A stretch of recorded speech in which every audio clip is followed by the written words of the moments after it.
আজকে আমি তিনটে কথা নিয়ে বলবো। একটা হচ্ছে গুরু ইজ গ্রেটার দেন গড। এটা উদাহরণ সহিত আমি মানে বলবো কেন বাবা বলতেন গুরু is greater than god. Second, আমি একটু শেয়ার করব বাবা ট্রাভেলিং এ আমার মানে আমি অনেক বাবার সাথে ঘুরেছি। তখন মানে লন্ডন থেকে যখন আসতাম ইন্ডিয়াতে, তখন বাবা কি করে আমার সাহায্য করেছেন। অনেকবারে আমি বিপদে পড়েছিলাম। কয়েকটা ঘটনা আমি শেয়ার করব। সব থেকে প্রথমে আমি একটু শেয়ার করতে চাই, এটা একটু খুব একটা রেয়ার ইনফরমেশন যেটা আমি পেলাম, যেটা হচ্ছে এটা ভাগ্যক্রমে আমি এটা ইনফরমেশনটা পেলাম যে বাবা আজ পর্যন্ত সেরকম তো বই লেখেনি, মানে সন্ন্যাসী হওয়ার পরে বা ইন্ডিয়া আসার পরে হয়তো কিছু লেখিনি, কিন্তু যখন বাবা বিদেশে থাকতেন 34 বছর, তখন বাবা প্রচুর লেখালেখি করতেন আর এক্সটেম্পোর স্পিচ দিতেন, সারা বিশ্ব ঘুরতেন। যে যা টপিকে, আধ্যাত্মিক টপিকে বাবাকে বলতে বলতো, বাবা কিন্তু একদম স্ফূর্তিতে একদম খুব সুন্দরভাবে মানে স্পিচ দিতেন। তো কয়েকটা বইয়ের নাম বাবা আমাকে বলেছে, বাবা লিখেছিলেন। প্রথমটা হচ্ছে, এটা ওনার পিএইচডি সাবজেক্টও ছিলেন, একটা হচ্ছে few thoughts on child guidance by Shivananda Goswami. এই বইটার ফার্স্ট লাইনটা কিন্তু বাবা আমাকে বলেছিলেন, the purpose of my book, the purpose of this book is to give a long range point of view. তারপরে আরো অনেক কিছু আছে, এটা আমার এখন মনে পড়ছে না, পরে মনে পড়লে আমি শেয়ার করব। আচ্ছা, সেকেন্ড বইটা ছিল using today's resources for your child's health, the second. 3 নম্বর পেপার বাবা যেটা লিখেছিলেন, হয়তো পাবলিশ হয়েছে, এটা হচ্ছে ইমোশনাল সিকিউরিটি এন্ড ডিসিপ্লিন। আর ইউনেস্কোতে বাবা একটা পেপার সাবমিট করেছিলেন, এটা হচ্ছে how boys and girls can outgrow lying. মানে অল্প বয়সী ছেলে মেয়েরা কিন্তু মিথ্যা কথা বলে, এটা ওদের মানে একটা খেলাধুলা বা মানে ফুর্তিতে করে এটা। তো মিথ্যা কথা বলার থেকে কি করে মানে বের হয়ে আসা যায়, how boys and girls can outgrow lying. তো এটা এগুলো চারটে আমি ইনফরমেশন পেয়েছি, এটা শেয়ার করলাম। আচ্ছা, এবারে Y is Guru greater than god. বাবা কুম্ভ মেলায় পুরোটাই সবসময় বলতেন গুরু ইজ গ্রেটার দেন গড। আচ্ছা ঠিক আছে, দুটো প্রথম কারণ তো বাবা নিজেই বলে দিয়েছে। একটা হচ্ছে God, if you ask God for anything, God will give you everything. মানে ধন দৌলত ঐশ্বর্য সবকিছুই দেবে। কিন্তু আমরা যদি ভগবানকে লিবারেশন চাই, if you ask God for liberation, God cannot grant you liberation. God has to come in the form of a guru to grant you liberation from the cycle of birth and death. জন্ম মৃত্যুর বন্ধন থেকে মুক্তি পাওয়ার জন্য ভগবানকে গুরু রূপে আসতে হবে। ভগবানের হাতে নেই আমাদেরকে মুক্তি দেওয়া বা উদ্ধার করা। তাহলে আরেকটা কথা বাবা বলেছেন, ভগবান আর গুরু অভিন্ন। আর guru is no other than the associated counterpart of the supreme lord. তার মানে আমাদেরকে গুরুতে মনুষ্য বুদ্ধি আনতে নেই, গুরু আর ভগবান অভিন্ন, এটা মানতে হবে। কিন্তু ভগবান আর গুরু যদি অভিন্ন হয়, তারপরে আরেকটা কথা আছে, গুরু গ্রেটার দেন গড। ভগবান থেকেও গুরু বড়। কি করে বড় হয়? আচ্ছা, একটা উদাহরণ আমি দিচ্ছি, এটা আমার পার্সোনাল লাইফে হয়েছিল একবার। আর অনেক তো আমাদের সবার লাইফে বাবা, মানে আমরা সাহায্য না চাওয়ার আগেই বাবা সাহায্য করে। বাবা জানে বিপদ আসছে, বিপদ থেকে আমাদেরকে আগে সতর্ক করে, না হয়তো বিপদে যদি আমরা পড়ি তাহলে ওখান থেকে আমাদেরকে বের করে নিয়ে আসে। কিন্তু ভগবানের বেলায় আমাদেরকে পূজা করতে হবে, আমাদেরকে ভগবানকে ডাকতে হবে, তারপরে ভগবান আমাদেরকে হেল্প করবে। ডাকার আগে বা মানে গুরুদেব বুঝতে পারে যে আমার ভক্তের বিপদ আসছে, প্রথমে তো গুরু সতর্ক করে, তারপরেও কথা না শুনলে কিন্তু গুরু রুষ্ট হন না, গুরু গিয়ে ভক্তকে নিজে হাতে গিয়ে উদ্ধার করে। অনেক অনেক উদাহরণ আমাদের ভক্তদের মধ্যেও আছে। তো আমি একটা এখানে বলি, একটা খুব মানে পার্সোনাল একটা এক্সপিরিয়েন্স কামাখ্যাতে হয়েছিল। তো কামাখ্যাতে তখন আমার শরীর খারাপ হয়েছিল। শরীর খারাপ, যেটা মেয়েদের যেটা শরীর খারাপ হয়, তো আমি বাবার সাথে আরেকখানে যাব। তো বাবা বুঝতে পেরেছে যে আমার শরীর খারাপ, আমি কিন্তু বলিনি। তো বাবা বলছে এই কাপড় পরে যেও না, তুমি মানে শাড়ি পরো বা অন্য কাপড় পরো। আজ পর্যন্ত বাবা আমাকে কখনো আমি কি পরবো কি না পরবো এটা নিয়ে কখনো বাবা কথা বলেনি, বা কাউকে বলে না কি কি পড়তে হয়। কিন্তু সেবেলা কিন্তু বাবা আমাকে বলেছে এটা পড়ো না, বা এটার উপরে কিছু একটা আরো পড়ো। তো স্পেসিফিক ইনস্ট্রাকশনটা পেয়ে আমি তার উপরে শাড়ি পরলাম। সত্যি যখন আমরা একজন ভক্তের বাড়িতে গেলাম, তখন কিন্তু কোনো উপায় ছিল না। একটা গাড়ি জার্নি ছিল, ট্যাক্সি ড্রাইভ ছিল, তারপরে ভক্তের একটা অন্য ভক্তের বাড়িতে। তো অন্য, তো সেটা পুরো 1 ঘন্টা মানে জার্নি ছিল। যখন জার্নি গিয়ে আমি ওই ভক্তের বাড়িতে গেলাম, বাবা বসা, তখন আমি যখন আমি ইয়েতে গেলাম, ফ্রেশ হতে গেলাম, তখন দেখলাম যে আমার পুরো কাপড় চোপড় ভিজে গেছে। মানে যদি শাড়িটা না পরতাম তাহলে এখানে আমার মানে খুব একটা লজ্জার ব্যাপার ছিল। তার মানে আমি তখন মনে পড়লো এই ঘটনাটা, যেখানে ইয়ে দ্রৌপদী যখন লজ্জা হরণের সময় ছিল, তখন উনি কিন্তু দুটো হাত তুলে ভগবানকে ডেকেছে, তারপরে ভগবান এসে ওনাকে সাহায্য করেছে। এখানে তো আমি কিছু বুঝতেই পারিনি, আমার প্রবলেম হবে ইয়ে হবে, বাবা নিজেই কি করে আমাকে শাড়ি দিয়ে দিল, মানে শাড়ি পরার জন্য ইনস্ট্রাকশন দিল। মানে এই ধরনের সাহায্য, যেটা আমি আমি ডিরেক্ট আমি ফিল করতে পারি। তারপরে এখন আমি আরেক 3টা ছোট ছোট মানে ঘটনা বলছি, সেটা পুরো 3টাই ঘটনা মানে যাত্রা নিয়ে। তো প্রথমটা হচ্ছে 2014-এ আমি তখন লন্ডনে আর বাবা বেনারসে। আমার একটা চাকরির একটা ইন্টারভিউর জন্য আমি যাব। তো আমি বাবাকে ফোন করে আমি আশীর্বাদ নেওয়ার জন্য ফোন করছি। আর আমি যেখানে যাব সেখানটা হচ্ছে, জায়গাটার নাম হচ্ছে কেমব্রিজ। লন্ডন থেকে কেমব্রিজ 1.5 ঘন্টার জার্নি। গাড়ি করে গেলে একটু ফাস্ট হয়, ট্রেনে করে গেলে 2 ঘন্টা 2.5 ঘন্টাও লাগতে পারে। তো সেদিন আমার সকালবেলা ইন্টারভিউ, 10টার নাগাদ, 10টা 10:30 ওইরকম ইন্টারভিউ। আর আমি সকাল ধরুন ওই 7টা 8টার সময় ফোন করছি, মানে জাস্ট বাড়ি থেকে একটু পরে বের হব। তখন বাবাকে যখন ফোন করলাম, আর এই ধরনের কথা কিন্তু বাবা আগে কখনো আমাকে জিজ্ঞেস করেনি, ফার্স্ট টাইম। বাবা বললো তুমি কি করে যাচ্ছ ইন্টারভিউতে, কোথায় আছে ইন্টারভিউ, বাবা জিজ্ঞেস করেনি, শুধু জিজ্ঞেস করছে কি করে যাচ্ছ। আমি বলছি বাবা আমি ট্রেনে যাবো। হঠাৎ বাবা বললো তুমি ট্রেনে যেও না, তুমি গাড়ি করে যাও। আচ্ছা, এইবার এটা শুনে আমি তো খুব অবাক, কারণ প্রথম কথা বাবা ভক্তের টাকা অপচয় পছন্দ করে না। আমার এখানে ট্রেনের টাকা অলরেডি মানে কাটা হয়ে গেছে, এখানে ক্যান্সেল করলে আমি রিফান্ডও পাবো না। সেটা তো বাবা তো বোঝা উচিত ছিল যে আমার অলরেডি ট্রেনের টিকিট কাটা হয়েছে। তা সত্ত্বেও বাবা বলছে যে না তুমি গাড়ি করে যাও। তাহলে এটা মানেটা কি? আমি একটু ভাবলাম, তারপরে ভাবলাম যে বাবা যা যেভাবেই বলছে আমি সেভাবেই যাই।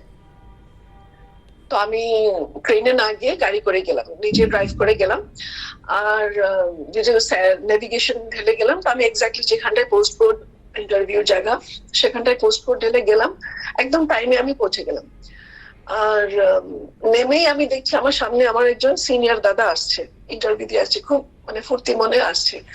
আমাকে দেখা মাত্র ও মানে কিরকম একটা হিপনোটাইজার মতন হয়ে গেল, আমার সামনে একদম দাঁড়িয়ে গেল। আর একটু পরে কয়েকজন আরো ছাত্র এসছে, আমাকে দেখার সঙ্গে সঙ্গে আমাকে বলা শুরু করে দিয়েছে ইন্টারভিউতে কি কি জিজ্ঞেস করেছে। ও তুমি এইভাবে এই কিন্তু এখন এই প্রশ্নগুলো জিজ্ঞেস করছে, তুমি কি পড়ে এসছো, তুমি কি প্রিপেয়ার হয়ে এসছো, এগুলো আমাকে হেল্প করছে। এখন তো ও তো অ্যাকচুয়ালি আমার রাইভাল, ও তো ক্যান্ডিডেট। আমাকে যদি ও সাহায্য করে, যদি আমি চাকরি পাই, ও তো না পাওয়ারও চান্স আছে। তো মানে এগুলো সব ভুলে গিয়ে ও আমাকে অলরেডি মানে হেল্প করা শুরু করছে। তার মধ্যে 2-3টা কোয়েশ্চেন খুব টাফ ছিল, সেগুলো আনসার আমি জানি না। আমি বললাম আমি তো জানি না, তো ওগুলো আনসারও আমাকে হেল্প করলো। তারপরে আমি ইন্টারভিউতে গিয়ে একদম সুন্দর ভালো ইন্টারভিউ দিয়ে আমি ওই পোস্টটা, আমি মানে কয়েকটা পোস্ট ছিল, তো ওই দাদাটাও পায়, আমিও পাই। এটা হচ্ছে মানে কনসালটেন্ট হওয়ার জন্য ফার্দার ট্রেনিং এর চাকরি। তো সেদিন যদি আমি ট্রেনে যেতাম, 1 নম্বর আমার লেট হতে পারতো, কারণ যেখানটা ইন্টারভিউ আর ট্রেন স্টেশন থেকে বেশ অনেকটা দূর, আর নতুন রাস্তা, আমি কি করে বের করব। বাবা হয়তো জানতো যে আমার খুব কষ্ট হবে, আগের থেকে মানে হেল্প না চাওয়ার আগেই বাবা কি করে হেল্প করবে। তো সেটা একটা ঘটনা। সেকেন্ড একটা হচ্ছিল, আমি লন্ডন থেকে যখন ইন্ডিয়াতে আসি, তখন আবার যখন ফিরে যাই, তখন এটা একবার হয়েছে যে যখন ফিরে যায় তখন একটা স্টপ ওভার থাকে, ধরুন দিল্লিতে স্টপ ওভার বা মুম্বাইতে কয়েক ঘন্টার জন্য আমরা হল্ট করি। তো যেখানে আমি দিল্লিতে পৌঁছালাম, দিল্লিতে পৌঁছে আমি তো আস্তে আস্তে কাজ মানে নিশ্চিন্ত মনে আছি, আমার তো টিকিট অলরেডি কাটা আছে লন্ডনে যাওয়া, তো আমি তাড়াহুড়ো না করে আমি একটু আরামসে আছি। তখন দুটো ফোন আসলো, বাবাই করালেন। দুবারে আমাকে বলা হলো বাবার ইনস্ট্রাকশন মতে যে তুমি এখনই চেক ইন করো, এখনই চেক ইন করো।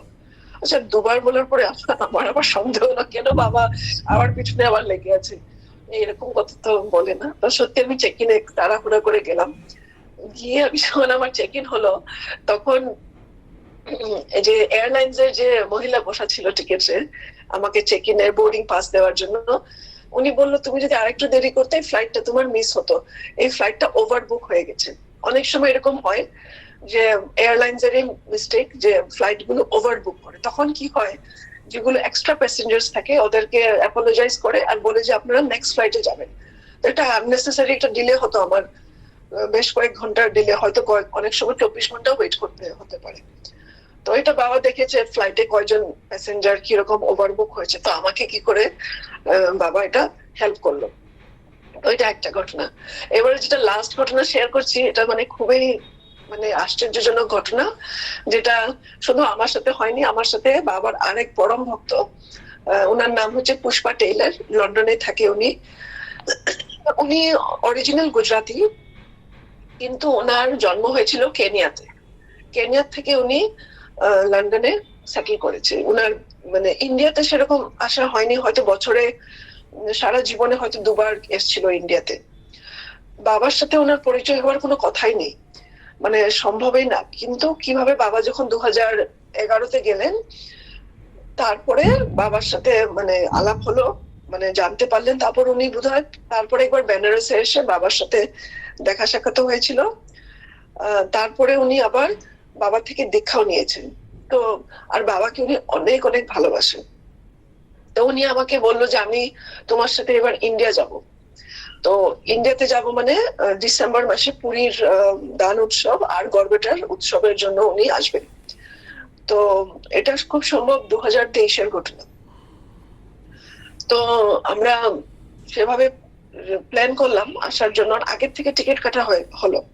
তো টিকিটটা অ্যাকচুয়ালি আমি দুটো টিকিট কাটলাম, ওনার আর আমার জন্য, আর ওনাকে আমি হেল্প করে আমি কাটলাম। তো সব টিকিট কাটা হয়ে গেছে। কয়েক মাস পরে হঠাৎ একটা বোধহয় আমার টিকিটটা আমি চেঞ্জ করলাম কারণ হয়তো রিটার্ন ডেটটা আমি একটু পিছিয়ে দিলাম, এরকম কিছু একটা হবে। আমি আমার রিটার্ন ডেটটা চেঞ্জ করলাম। তখন যখন চেঞ্জ করলাম আমি কিন্তু পুরোপুরি ভুলে গেছি যে আমি পুষ্পাদের সাথে ভায়া দিল্লি হয়ে আসব। আমি যখন পুরো আমার টিকিটটা চেঞ্জ করলাম তখন আমার নতুন টিকিটটাতে London to Mumbai, Mumbai to Kolkata, আর পুষ্পা টেইলারের টিকিট ছিল London to Delhi, Delhi to Kolkata. তো ওনার স্টেশন ছিল দিল্লি, লন্ডন থেকে দিল্লি, আর আমার ছিল লন্ডন থেকে মুম্বাই। এই মানে ব্যতিক্রম হয়ে গেল, আমি তো বুঝতেই পারিনি, আমার খেয়ালে হয়নি যে আমি একটা ভুল টিকিট কেটে ফেললাম। আর যেদিন আমাদের জার্নি হবে সেদিন আমি নিশ্চিন্ত মনে ওনার সাথে যাবো, একসঙ্গে একই ফ্লাইটে যাব বলে আমরা রওনা দিলাম। হঠাৎ যখন আমাদের দুজনের টিকিটটা আমরা যখন রেডি করলাম, মানে টিকিট কাউন্টারে দিলাম, হঠাৎ দেখা গেল যে আমাদের টিকিট গুলো দেখি আলাদা আলাদা। ওগুলো দেখে তো উনি কান্না শুরু করে দিল। আমি একা কখনো ইন্ডিয়া যাইনি, আমি পারি না, আমি কাউকে চিনি, আমি কি করে একা যাবো। আর ওনার ছেলেও দাঁড়িয়েছিল, ওনার মা মানে পুরো মানে মেল্টডাউন হয়ে গেছিল, মানে মেন্টাল মেল্টডাউন, কান্না কাটি শুরু। এইবারে দেখা গেল যে ওনার ফ্লাইটটা কিন্তু টাইমেই আছে, আমার ফ্লাইটটা 5 ঘন্টা ডিলে, মুম্বাইয়ের ফ্লাইটটা 5 ঘন্টা লেট। তো আমি রিকোয়েস্ট করলাম এয়ারলাইন্স এর লোককে যে আপনারা একটু চেঞ্জ করে দিন, একই সঙ্গে আমাদের ফ্লাইটটা করুন। তো ওরা বললো এটা তো সম্ভব না, আপনারা যেখান থেকে টিকিট কেটেছেন ওখানে ফোন করুন। এটা তো ইম্পসিবল, সকালবেলা ভোরবেলা ফ্লাইট, ওই অফিসটাও খুলবে না। তো আমি ওনার ছেলেকে বললাম যে আপনি এয়ার ইন্ডিয়া অফিসে যান, এই যে ওনাদের কাউন্টার আছে, আলাদা কাউন্টার, ওখানে গিয়ে আপনারা একটু কথা বলুন। আর আমি টিকিটের কাছে দাঁড়িয়ে আছি। হঠাৎ একটু পরে একটা লম্বা করে একটা ভদ্রলোক আসলো, এসে ঠিক আমার সামনে কথা বলা শুরু করেছে, মানে ওই মহিলার সাথে বোর্ডিং পাস যেতে ওর সাথে কথা বলা শুরু করলো। আর আরেকটা পেশেন্ট বলছে আরেকটা প্যাসেঞ্জারের টিকিটটা একটু মানে চেঞ্জ করানোর জন্য উনি সাহায্য করছে। আমি দেখলাম যে ভদ্রলোকটা বেশ একটু হেল্পফুল। তখন এগুলো দেখে আমি ওনাকে অ্যাপ্রোচ করলাম, বললাম যে এই ঘটনা হয়েছে, ওনার সাথে আমি যেতে চাই। বললো ঠিক আছে, আমি যা পারি করছি বলে ভদ্রলোকটা আমার টিকিট আর পুষ্পা টেইলারের টিকিট, দুটো টিকিট মিলিয়ে ওই মহিলাকে বললো যে এগুলো একসাথে করে দাও, ওনাকে এই ফ্লাইটে দিয়ে দাও। তো উনি বললো যে প্যাসেঞ্জার, হ্যাঁ একটা প্যাসেঞ্জার খালি হয়ে গেছে, এখন দিয়ে দাও। মানে উনি কোথা থেকে এসে হঠাৎ কি করে এত সাহায্য করা শুরু করলো।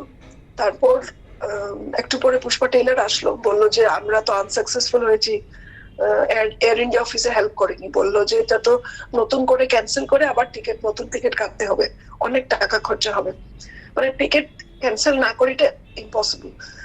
তখন এই যে লম্বা করে ভদ্রলোকটা, উনি কিন্তু ইন্ডিয়ান ছিলেন, আর উনি মানে ওখানকার স্টাফের মতনই লাগছিলেন, লোকাল স্টাফ। উনি মানে এক পয়সা না নিয়ে আমার পুরো টিকিটটা ক্যান্সেল করে, মানে যাওয়ার টিকিটটা ক্যান্সেল করে আমার ওনার সাথে করিয়ে দিলেন বিনা পয়সায়, আর কাউকে বুঝতে দিলেন না। তারপরে করার পরে আমাকে আস্তে করে বললেন এই কথাটা তুমি কাউকে বলবে না, বলে উনি চলে গেলেন। আচ্ছা, এবারে অচেনা কি একজন ভদ্রলোক আমাকে কি কেন এত সাহায্য করবেন, আর সেটা ওনার মানে রিস্ক নিয়ে বললো যে কাউকে তুমি বলবে না এই ঘটনাটা। আমি বললাম ঠিক আছে বলে ওই ভদ্রলোকটা চলে গেলেন।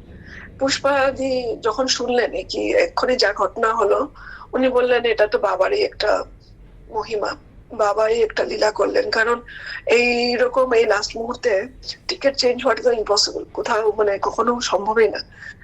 তো ওনার ভিতরে হয়তো গুরুদেবী ঢুকে করেছেন, তো আমরা এটা কনফার্ম। তারপরে যখন আমরা বোর্ডিং করব ফ্লাইট, তখন আবার ওই সেম ভদ্রলোকটা এসে আমাদের কাছে এসে দাঁড়িয়ে আমাদেরকে দেখছি, মানে আমরা মানে একসঙ্গে উঠলাম কিনা না কনফার্মেশনের জন্য। তো এই ঘটনাটা এখন পর্যন্ত পুষ্পাদি বলে যে কি করে বাবা গুরুদেব মানে ওনাকে সাহায্য করেছেন, আমাকেও সাহায্য করলেন, মানে যে আমি ভুলটা করেছি সেই ভুলটা উনি শুধরিয়ে দিলেন।